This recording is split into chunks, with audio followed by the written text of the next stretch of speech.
Hi friends, welcome back to our channel. இன்றைக்கி நாம் PGTRB English unit 1 பேஸ்டான ஒரு 30 questions நம்ம வந்து பார்க்க போகிறோம். இந்த ஏற்கனவே 20 கொஸ்டின்ஸ் வந்து ஆல்ரெடி நம்ம வந்து பார்த்துட்டோம். ஓகேங்களா? ஸோ நம்ம இந்த வீடியோ ஸ்டார்ட் பண்ணுறதுக்கு முன்னாடி ஒரு சின்ன கிளாரிஃபிகேஷன் கொடுத்துறோம். ஸோ நம்ம நேற்றிலேருந்து பார்த்தோம் அப்படின்னா பிஜிடிஆர்பி இங்கிலீஷ்க்கு வந்து பார்த்தோன்னா எம்சிக்யூஸ் வந்து ஒவ்வொரு யூனிட்டுக்கும் 1000 கொஸ்டின்ஸ் கொடுக்குற மாதிரி நம்ம வந்து கொடுத்துட்ருக்கோம். ஒவ்வொரு யூனிட்டுக்கும் 200 ருபீஸ் ரிசீவ் பண்ணி கொடுத்துட்ருக்கோம். ஸோ நிறைய பேர் அந்த கொஸ்டின்ஸ் எப்படி இருக்கும், அதில் எத்தனை பேஜஸ் இருக்கும், யாரெல்லாம் ப்ரிப்பேர் பண்ணுறீங்க அப்படிங்கிற மாதிரி நிறைய கொஸ்டின்ஸ் வந்து கேட்டிருந்தீங்க. நிறைய பேருக்கு இது வரைக்கும் ஒரு 50+ மெம்பர்ஸுக்கு மேலே நம்ம வந்து அதை கொடுத்துட்ருக்கோம்.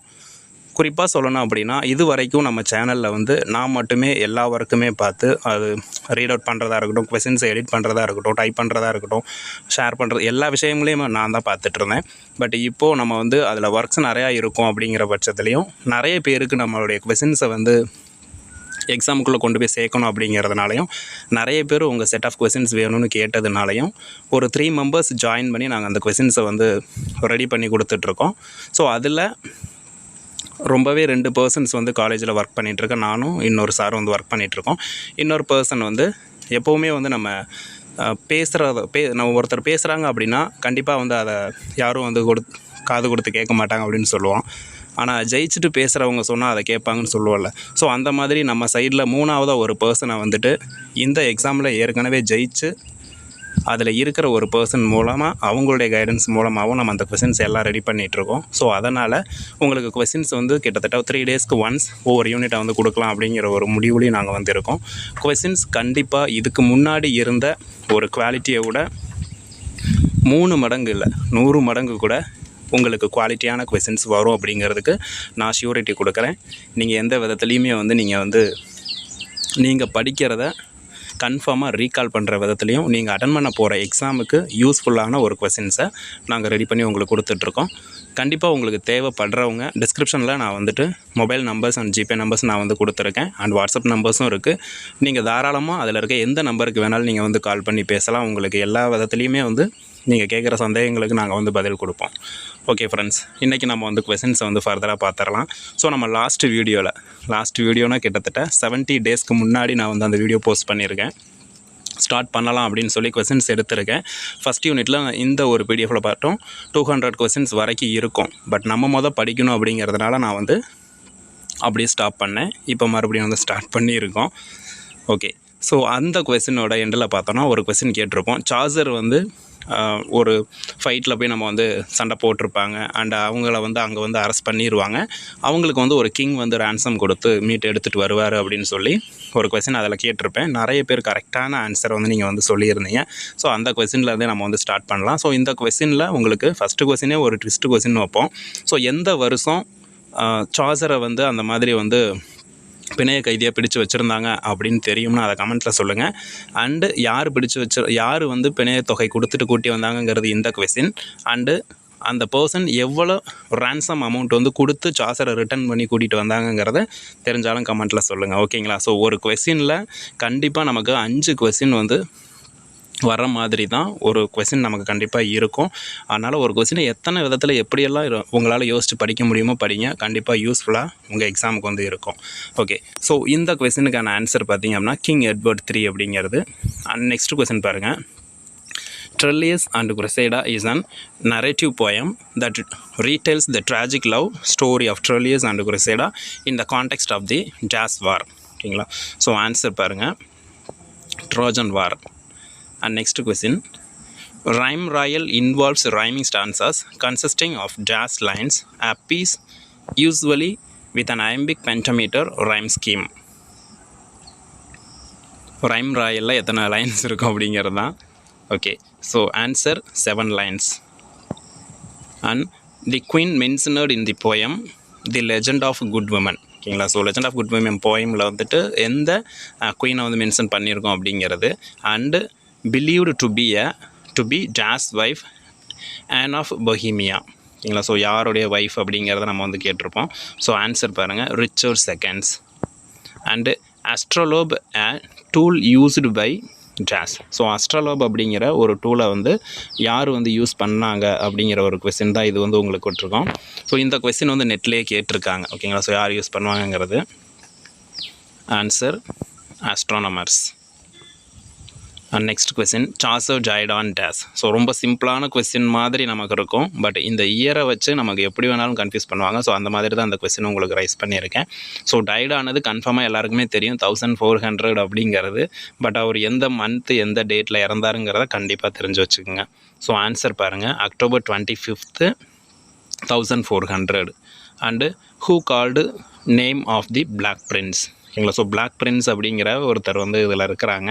ஸோ அது யார் அப்படிங்கிறது தான் ஆன்சர், எட்வர்டு. அண்ட் இதே மாதிரி பார்த்தோம் அப்படின்னா லிட்ரேச்சரில், ஓகேங்களா. ஸோ இப்போ பிளாக் பிரின்ஸ் அப்படின்னா நம்ம வந்து எட்வர்டு அப்படின்னு சொல்கிறோம் பார்த்தீங்களா. அதே மாதிரி டியூடர் இங்கிலாண்டில் வந்து பார்த்தோம் அப்படின்னா ஒரு பர்சனை வந்து பிளட்டி மேரி அப்படின்னு சொல்லுவாங்க. அந்த பொண்ணை வந்து ஒரு குயின் தான், அவங்க வந்து பிளட்டி மேரின்னு சொல்லுவாங்க. அவங்கள ஏன் அப்படி சொல்கிறோம், அண்டு அந்த பிளட்டி மேரிங்கிறவங்களோட பேர் என்ன அப்படிங்கிறது தெரிஞ்சால் கமெண்ட்டில் சொல்லுங்கள். And next question, the word renaissance comes from days. So இந்த கொஸ்டினை எப்போ பார்த்தாலும் சிம்பிளாக இருக்குது அப்படின்னு சொல்லி நம்ம அவாய்ட் பண்ணிட்டு தான் போவேன். இருந்தாலும் அதை ஒரு கொஸ்டினாகவும் செட் பண்ணி வச்சுருப்பேன். ரீசன் என்னென்னு பார்த்தோன்னா, நம்ம லாஸ்ட் டைம் எழுதின டெட் எக்ஸாமில் கூட இந்த கொஸ்டின் வந்து இருந்தது. அதனால தான் சிம்பிளான ஒரு கொஸ்டின் தான். ஸோ ரொனைசன்ஸ் எங்கே ஸ்டார்ட் ஆச்சு அப்படிங்கிறது ஃப்ரம் ஃப்ரான்ஸ். இதில் இன்னொரு கான்செப்ட் இருக்குது, ஓகேங்களா. ரொனைசன்ஸ் கம்ஸ் ஃப்ரம் அப்படின்னு சொல்லியிருக்கு பார்த்தீங்களா, ஃப்ரான்ஸ். ஓகே, அதே மாதிரி இட்டாலின்னு ஒரு ஆன்சர் இருக்கும். அதுக்கு சரியான கொஸ்டினை நீங்கள் சொல்லுங்கள். Okay, John Dryden, an 18th century English poet, said, "Here is God's plenty in jazz." So here is God's plenty அப்படின்னு சொன்னது யாருன்னு தான் இந்த கொஸ்டினை நீங்கள் அதிகமாக வந்து கேட்டிருப்பீங்க. ஜான் ட்ரைடன் அப்படிங்கிறது நமக்கு வந்து இதில் வந்து என்ன ஒரு கான்செப்டுக்காக அவர் வந்து எந்த ஒரு கான்செப்டில் அவர் சொல்லியிருக்காரு அப்படிங்கிற ஒரு கொஸ்டின் இது. ஆன்சர் பாருங்கள், preface to his fables. And Saluzzo is the mountainous Italian city which is the setting of the jazz. இப்போ நம்ம அடுத்த ஒரு கான்செப்ட்டுக்கு வந்திருக்கோம். கான்செப்ட் அப்படின்னா நம்ம சாசரோட ஏஜில் இருந்துட்டு ப்ரலாக் டு தி கேண்டபரி டேல்ஸ் அப்படிங்கிற ஒரு செட் ஆஃப் கொஸ்டின்ஸுக்கு நம்ம உள்ளே வரோம்.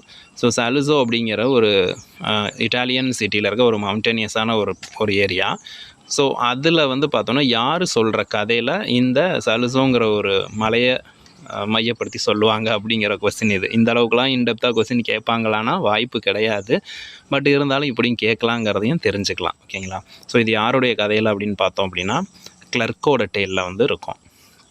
Next, Yorkshire is another city in England where the jazz tale is set.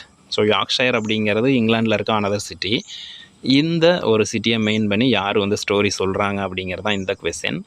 So answer, summoner's tale. In the Prologue to the Canterbury Tales, the pilgrimage begins in jazz, a time of happiness and rebirth. Rebirth அப்படின்னாவே டக்குன்னு சொல்லிடுவீங்க. So இதுலேயும் 2 month mention பண்ணுவாங்க, ஓகேங்களா. First and second லைன்லேயே பார்த்தீங்க அப்படின்னா Chaucer வந்து 2 மந்த்தை mention பண்ணி start பண்ணியிருப்பாங்க. ஸோ அதில் ஒன்றை நான் வந்து கேட்டிருக்கேன், இன்னொன்று 2மே இதில் இருக்குது. பட் கொஸ்டினுக்கு ஒன்று தான் ஆன்சர், பட் 2ம் தெரிஞ்சாலும் அதிகம் கமெண்ட்டில் சொல்லுங்கள். ஸோ பிகின் பண்ணுறது எப்போ அப்படின்னு பார்த்தீங்க அப்படின்னா ஏப்ரல். இதுலேயே இன்னொரு சென்டென்ஸ் சொல்லுவாங்க, எல்லாருக்குமே தெரியும், April is a cruellest month அப்படிம்போது பார்த்தீங்களா. ஸோ அந்த லைனை கேட்டும் கூட கொஸ்டின் கேட்கலாம்.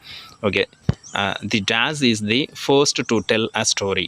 ஸோ இது எல்லாருக்குமே தெரியும் தான், ஓகேங்களா. ஸோ யார் தான் first prologue to the Canterbury டேல்ஸில் அந்த கதையை ஸ்டார்ட் பண்ணுறது அப்படின்னு பார்த்தீங்க அப்படின்னா answer, knight. The 20-year old squire was the jazz son. So squire அப்படிங்கிறவங்க 20 years, அவருக்கு வயசு பார்த்தீங்கன்னா 20 வயசு. அண்ட் இவங்க வந்து யாரோட பையன் அப்படிங்கிறது தான் இந்த கொஸ்டின்.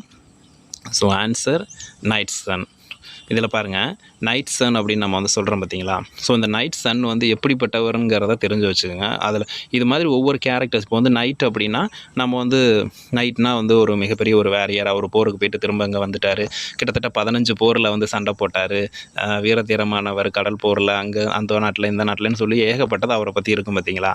அதே மாதிரி பார்த்தோம்னா இந்த ஸ்கொயருக்கும் வந்து ஒரு வரலாறு அவரை பற்றி சொல்லியிருப்பாங்க. ரொம்பவே வந்து ரொமான்டிக்கான ஒரு பர்சன், கர்லிங் ஹேர் வச்சுருப்பாங்க, எப்போ பார்த்தாலும் துருன்னு இருப்பான். இந்த மாதிரி வந்து இவருக்கும் நிறைய ஒரு என்ன சொல்கிறேன், அவரை பற்றி ஒரு சில நோட்டு வந்து கொடுத்துருப்பாங்க. ஸோ அந்த மாதிரி ஒவ்வொருத்தரை பற்றியும் நீங்கள் கேட்டுக்கிறதும் படிச்சுக்கிறதும் நல்லது. Okay, he was singing playing his flute all day long. He could compose lyrics, just draw, dance and write elegantly. So நல்லா ஃப்ளூட் வாசிப்பாங்க. அண்ட் வந்து அதே மாதிரி வந்து பார்த்தோம் அப்படின்னா நல்லா வந்து இவர் வந்துட்டு லிரிக்ஸாக இருக்கட்டும், இல்லைன்னா டான்ஸ் பண்ணுறதா இருக்கட்டும், எல்லாமே பண்ணுவார் அப்படின்னு சொல்லி இந்த குரூப்பில் ஒரு மெம்பரை நம்ம வந்து சொல்கிறோம். ஸோ அது யார் அப்படிங்கிறது தான் ஆன்சர், ஸ்கொயர் தான். ஓகே. அண்ட் நெக்ஸ்ட் ஒன் பாருங்கள்.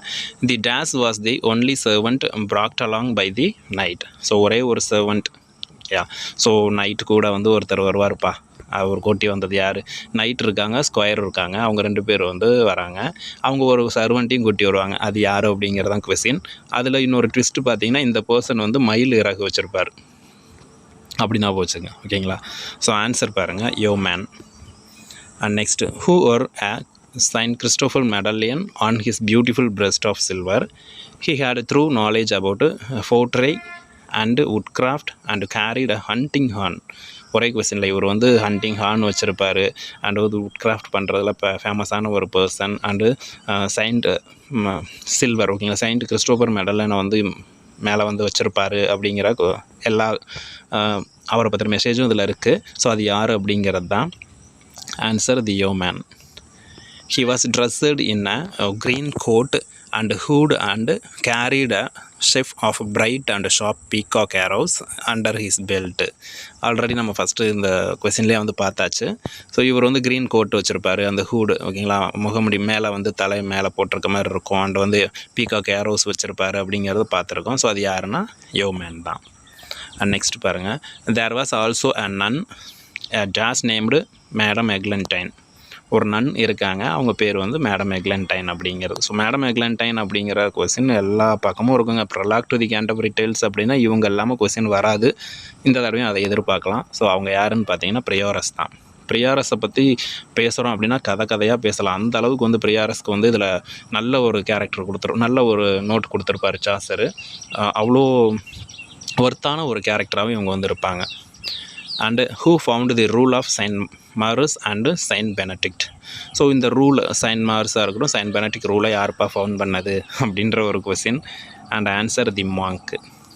இந்த மாங்க்குக்கும் ஒரு கான்செப்ட் சொல்லுவாங்க. தலை வந்து வழுக்கையாக இருக்கும், கண் வந்து நல்லா தீ மாதிரி பெருசாக இருக்கும், நல்லா தொந்தியாக இருப்பார், வேட்டையாடுறது பிடிக்கும், குதிரையில் போவார்.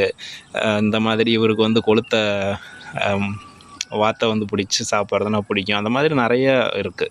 ஸோ நீங்கள் வந்து ஒரு ஸ்டோரி படிக்கிற மாதிரி இவங்களெல்லாம் ரீட் பண்ணிங்கன்னா மறக்காது. And he was licence to hear confessions and granted as solutions easily அப்படிங்கிற ஒரு கொஸ்டின். இவருக்கு வந்து கன்ஃபெஷன்ஸை கேட்குறதுக்கு லைசன்ஸ் இருக்குப்பா. ஓகேயா? சொல்யூஷன்ஸும் வந்து ஈஸியாக கொடுப்பாரு. அது யார் அப்படிங்கிறது தான். ஸோ ஆன்சர் பாருங்கள், ஃப்ரையர். இவர்கிட்ட வந்து பார்த்தீங்கன்னா லைசன்ஸ் இருக்குது, கன்ஃபெஷன்ஸை கேட்குறதுக்கு லைசன்ஸ் இருக்குது. அதே மாதிரி இன்னொரு விஷயத்துக்கு லைசன்ஸ் வச்சுருப்பார். இவர் ஒரு குறிப்பிட்ட ஏரியாவுக்குள்ளே அந்த லைசன்ஸை பயன்படுத்தி ஒரு வேலை பண்ணுவார். அது என்னன்னு தெரிஞ்சால் கமெண்ட்டில் சொல்லுங்கள். Okay. Who earth was by Saint Loy. So இந்த Saint Loy அப்படிங்கிற ஒரு உறுதிமொழின்னு வச்சுக்கோங்க, ஓகேங்களா. இந்த ஒரு கான்செப்ட் யாரை பேஸ் பண்ணி இருக்கும் அப்படிங்கிறதான் இந்த கொஸ்டின். ரொம்ப ஈஸி தான். பட் வந்து நம்ம இதுக்கு முன்னாடி பார்த்தோம் அப்படின்னா ஃபேரி குயின் புக்கில் வந்து செயின்ஸ் ஜாய், செயின்ஸ் இந்த மாதிரி லாய், சாய், ஜாய்னு அதில் ஒரு 3 பேர் வருவாங்க. அந்த மாதிரி அதை ஞாபகம் வச்சுக்கோங்க. ஓகே. யாரோட கான்செப்ட்னா பிரியாரஸ் தான் இது. And who loved to track and hunt the hare. இது ஏற்கனவே நம்ம முன்னாடி சொன்னது தான். யாருக்கு வந்து ஹேரை வந்து ட்ராக் பண்ணி வேட்டையாடி பிடிக்கிறதுக்கு பிடிக்கும் அப்படிங்கிறது. ஸோ இது யாருன்னா மாங்க் தான். And next question. He was a worthy man but Chaucer does not know his name. இவர் நல்லா ஒர்த்தான பர்சனுங்க, ஆனால் இவரோட பேர் மட்டும் எனக்கு தெரியாதுன்னு சாசரே சொல்லியிருப்பார் அதோட லைனில். ஸோ அது யாருன்னு பாருங்கள், நமக்கு வந்து merchant. Yeah. And who believed that gifting silver instead of prayers and remorseful tears in the best way to show repentance. ஓகேங்களா. So who believed that gifting silver instead of ப்ரேயருக்கு பதிலாக சில்வர்ஸை கொடுத்து நம்ம வந்து நம்ம வேலைகளை வந்து முடிச்சுக்கலாம் அப்படிங்கிற மாதிரி ஒரு கான்செப்ட் ஒருத்தர் வந்து நினைப்பாருப்பா. அவர் யார் அப்படிங்கிற மாதிரின்னு வச்சுக்கோங்க. ஸோ அது யாருன்னு பார்த்தோன்னா ஃப்ரையர் தான். And next 46th question. Who's wore a golden brooch with a description அமோர் வின்சென்ட் டோமினியா. ஓகேங்களா. ஸோ அமோர் வின்சென்ட் டோமினியா அப்படிங்கிறது ஒரு லாட்டின் வேர்டாக அதில் வந்து நம்ம பார்க்குறோம். இதை வந்து யாருடைய ஒரு ப்ரூச்சில் வந்து வியர் பண்ணியிருப்பாங்க. இது வந்து ஒரு ஏ சிம்பிள் அப்படின்னு சொல்லி இருக்கும் அப்படிங்கிறத நீங்கள் படிச்சிருப்பீங்க. இவ்வளோ நாள் இது படிக்காமல் இருக்க வாய்ப்பே கிடையாது. ஸோ அது வந்திருக்கும். இதில் என்ன ஒரு கொஸ்டின் அப்படின்னா, அமோர் வின்சென்ட் டோமினியா அப்படின்னா என்னன்னு இங்கிலீஷில் சொல்கிறீங்களா? கமெண்ட்டில் சொல்லுங்கள். இதுக்கான ஆன்சர் பார்த்தீங்கன்னா பிரியாரஸ் தான். And next, he was very fat and his eyes gleamed like a furnace under a cauldron. அப்படியே ஒரு கண்ணை இவர் நல்லா ஃபேட்டாக இருப்பார், ஒரு கண் அப்படியே ஃபர்னஸ் மாதிரி அப்படியே கொதிக்கும் பார்த்தீங்களா, நெருப்பு எரிஞ்சால் எப்படி இருக்கும், தீச்சுவாலை மாதிரி, அந்த மாதிரி ஒரு கண் இருக்குமா. அது யார் ஏற்கனவே நான் சொல்லியிருக்கேன்ல. ஸோ ஆன்சர் பாருங்கள், மாங்க்கு தான். 48th question. The Daz was the best beggar in his order and was always able to exact money from people. இவர் வந்து ஒரு பெக்கர், அதுவும் பெஸ்ட்டான பெக்கர், எப்போவுமே காசு மற்றவங்கள்ட்ட வாங்கிடுவார்ப்பா. அது யார் அப்படிங்கிறது தான். யார் அப்படின்னா friar. And 49th question. The friar was called Jazz. So ஃப்ரையருக்குன்னு பேர் இருக்குது, ஃப்ரையர் பெக்கர் அப்படின்னு ஞாபகம் வச்சுங்க. பட் பெக்கருக்கும் பேர் சொல்லியிருப்பார், நம்ம சாசர் வந்து சொல்லியிருப்பார். ரொம்ப முக்கியமானது. இந்த பிரலாக் டு தி கேண்டர்பரி டேல்ஸில் பார்த்தீங்கன்னா ஒரு 4 பேருக்கு தான், 4 இல்லை 5 பேருக்கு மட்டும்தான் அவங்களுடைய ரியல் நேமை வந்து சாசர் சொல்லியிருப்பார். மற்றது எல்லாமே அவங்க பார்க்குற அந்த ஜாபை மையப்படுத்தி இருக்க மாதிரி இருக்கும். அதனால் ஒரு 4-5 நேம் இருக்கும், அதை ஞாபகம் வச்சுக்கோங்க. ஸோ ஃப்ரையரோட நேம் பார்த்தீங்கன்னா ஹெர்பர்ட் தான் வரும். அண்ட் நெக்ஸ்ட் லாஸ்ட் கொஸ்டின் வச்சுக்குவோம். Who devoted himself to the study of logic. So logic படிக்கிறதுக்கு வந்து டிவோட்டாக நம்ம தன்னை வந்து ஒதுக்கியிருப்பார்ப்பா. இப்போ எப்படி நம்ம டாக்டர் ஃபாஸ்டஸில் வந்து பார்த்தோம்னா நெக்ரோமேன்சி படிக்கிறேன் அப்படின்னு சொல்லி தன்னை அர்ப்பணிக்கிறார்ல, அந்த மாதிரி பிரலாக் டு தி கேண்டர்பரி டேல்ஸில் ஒருத்தர் லாஜிக் படிக்கிறேன் அப்படின்னு சொல்லி கிளம்பியிருப்பார். இன்னொரு காமெடி என்னென்னா, இந்த பிரலாக் டு தி கேண்டர்பரி டேல்ஸில் படிப்பாளி ஒருத்தர் தான் இருப்பார், ஓகேங்களா. அவர்கிட்ட பார்த்தீங்கன்னா ஒரு 20 புக்கு இருக்கும். அதை கருப்பு கலரு சிகப்பு கலரில் வந்து ரிப்பன் மாதிரி கட்டி படுக்கை கடியிலே பெட்டு கடியிலே வச்சு தூங்குவார்னு கூட சொல்லுவாங்க. அந்த அளவுக்கு ரொம்ப பெரிய படிப்பாளிங்க. அவரை நல்லா தெரிஞ்சு வச்சுங்க, ரொம்ப முக்கியமான ஆள். ஸோ அவர் தான் இவர் கிளர்க்கு, ஓகேங்களா. ஓகே, ஸோ நம்ம வந்து 50 கொஸ்டின்ஸ் பார்த்துருக்கோம். இதில் ஒரு 200 கொஸ்டின்ஸ் வரைக்கும் வரும். நம்ம கண்டினியூ பண்ணுற மாதிரி எனக்கு டைம் இருக்குன்னா கண்டிப்பாக நான் உங்களுக்கு வந்து கண்டினியூ பண்ணிடுவேன். இதில் இருக்க கொஸ்டின்ஸையாவது நான் உங்களுக்கு வந்து முடிச்சு கொடுக்குறேன். இதில் 51 கொஸ்டின்ஸ் வந்து உங்களுக்காக நான் ஒரு ட்விஸ்ட், ஓகேங்களா. He was a true epicurean and a big land owner. இவர் ஒரு ட்ரூ எபிக்யூரியனாக இருப்பாங்க அண்ட் பிக் லேண்ட் ஓனர். இதில் ஒரு லேண்ட் ஓனர்னு சொல்கிறோம் பார்த்தீங்களா, இவர் ஒருத்தர்கிட்ட வேலை செய்வார். ஆனால் அவர்கிட்ட இருக்க லேண்டை விட இவர்கிட்ட நிறைய லேண்ட் இருக்கும். அப்போ பார்த்துங்க எப்படியாப்பட்ட ஆளாக இருப்பாருன்னா, அவர் யாருங்கிறது தான் இந்த கொஸ்டின். ஓகே ஃப்ரெண்ட்ஸ், இதோட நம்ம இந்த வீடியோ முடிச்சுக்கலாம். ஸோ மெட்டீரியல்ஸ் தேவைப்படுறவங்க டிஸ்கிரிப்ஷனில் நம்பர்ஸ் நான் கொடுத்துருக்கேன், எந்த நம்பருக்கு வேணாலும் கால் பண்ணுங்கள். நீங்கள் கால் பண்ணி டீட்டெயில்ஸ் கேட்டு தெரிஞ்சுக்கலாம்.